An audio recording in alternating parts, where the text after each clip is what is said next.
લખ્યું હોય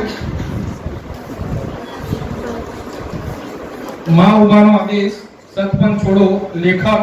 CA Shri Chandrakantbhai Kantibhai Patel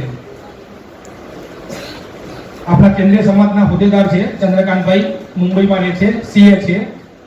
chartered accountant છે વ્યવસાય એમને રિસર્ચ કર્યું જ્યારે આપણી લડાઈ ચાલતી હતી તો સતપંચના કેટલાક લોકો હજી માનતા નહોતા સ્વીકારવા તૈયાર નહોતા તમે કહો છો બધું ખોટું છે આ નારાયણ બાપા કહી ગયા એ બધું ખોટું બધું પુરાવા સાથે લખ્યું છતાંય નહોતા સ્વીકારતા સત્ય ત્યારે ચંદ્રકાંતભાઈ અને આપણી કેન્દ્રીય સમાજની એક ટીમ બની એ ટીમે ઉમિયા માતા મંદિર છે ને ઊંઝા ત્યાંની વચમાં પેલો કેસ જાય ને પંચમાં તો ઉમિયા માતા મંદિરે મધ્યસ્થી સ્વીકારી 2017ની વાત છે જો લડાઈ ત્યાંથી શરૂઆત થઈ હતી 100 વર્ષ પહેલા 1923માં પહેલું આપણું કરાંચીમાં અધિવેશન ભરાયું હતું 2017 આવી ગયું ત્યાં સુધી પણ હજી ઘણા લોકો સ્વીકારી સત્ય જાણીને નીકળી ગયા એમાંથી પણ કેટલાક લોકો રહ્યા